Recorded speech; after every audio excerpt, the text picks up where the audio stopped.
Kadang kita fikir kalau menabung nanti duit tak cukup. Tapi hakikatnya kalau tak menabung pun duit tetap tak cukup. Sebenarnya tuan-puan, berapa cukup tu dikira cukup. Sekarang mungkin kita rasa selesa.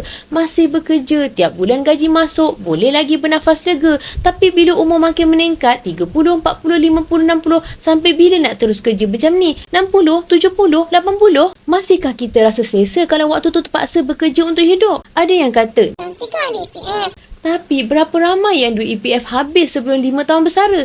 Ada juga yang kata, tak Apa nanti ada pensin? tapi cukup ke pencen tu untuk tampung semua kos hidup masa tua nanti? Dan ada yang harap anak-anak jadi penyelamat. Tapi bukan ke mereka juga nanti ada tanggungan sendiri? Rumah, anak, hutang. Jangan sampai nanti kita ni jadi beban pada mereka. Kita semua nak masa depan yang tenang tuan-puan. Tapi ketenangan tu tak datang sendiri. Kita sendiri kena bersedia dari sekarang.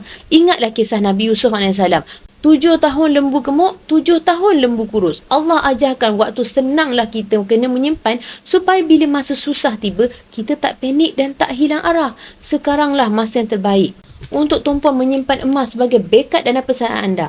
Waktu rezeki masih ada, waktu tenaga masih kuat. Sebab ketenangan masa depan bukan datang daripada banyaknya pendapatan hari ini, tetapi daripada disiplin menyimpan waktu masih mampu. Mulakan hari ini ya. Sikit pun tak apa. Seminimal RM100 atau 1 gram. Ikut bajet anda. Yang penting bermula. Rujuk video yang telah saya pinkan untuk bermula. Saya tunjukkan cara terbaik simpanan backup dana persalinan anda. Emas, pasport kekayaan kita semua.